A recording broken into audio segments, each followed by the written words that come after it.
Hello, today I would like to share with you 10 tips on how to make perfect macaron shells. First of all, make sure that the almond powder you use is of the highest quality possible. It should not have any impurities, off smells, it should have a homogeneous fraction and a pleasant aroma. Make sure to read the contents well and choose a reliable supplier. The quality of the powdered sugar is important as well. I do not recommend using homemade powdered sugar since it won't have the same homogeneous fraction as the commercial one, and it will affect the final appearance of your macaron shells. The commercially produced powdered sugar should be very fine, without any off flavors, and should have a homogeneous fraction. To color the macaron shells, I recommend using professional powdered food colorings.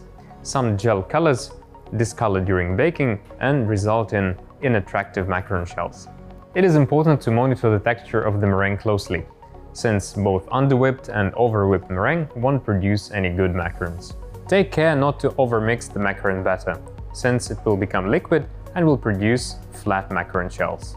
When making the syrup for the Italian meringue macarons, make sure to use the probe thermometer, not the infrared one. This way you'll be able to monitor the temperature properly.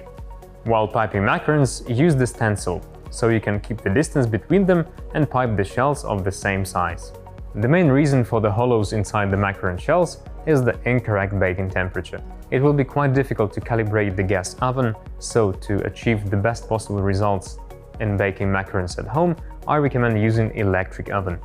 When making macarons, make sure that the humidity level in the room is low and the temperature is above 20 degrees Celsius. High humidity levels won't let the macaron dry and form a crust on its surface. The same will happen if the room is too cold. High humidity levels and the temperature affect the final result a lot.